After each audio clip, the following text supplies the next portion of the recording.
want to keep that cross face, if we want to keep that underhook, we don't want this to turn into a frame that, while we're doing some of this stuff, we need to keep our head down. Even on that Kesa Gatame, I want to keep my head down. I don't want to go like this, and now I'm dealing with this frame. So you just want to keep your head down and use your hip. You see, I'm just driving my knee towards his head to drive his arm up.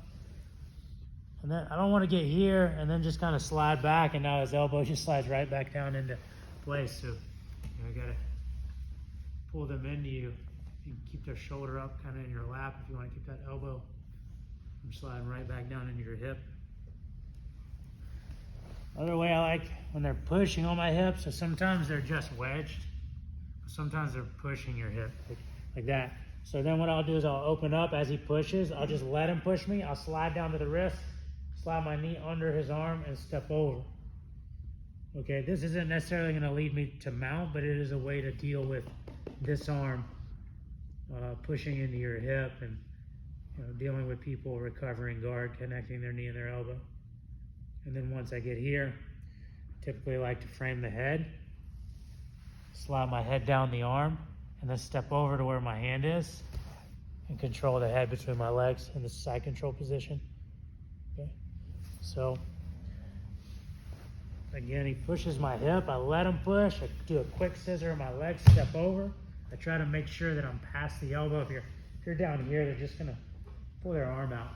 So you need to control the arm past the elbow. Just pinch your knees really tight, cross your legs, and keep your head down here. Okay.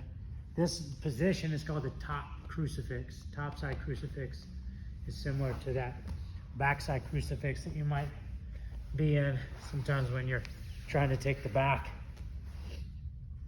Okay, but it's from the top side instead of the back crucifix.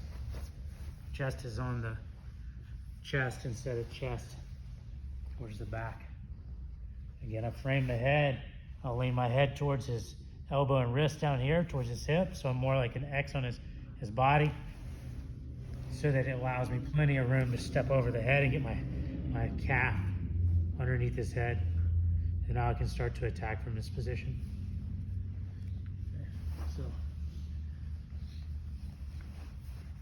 pushes my hip, grab the wrist, scissor my legs, step over, pinch, frame that head, cross my legs, and I'm ready to step over the head, control the head and arm between my legs.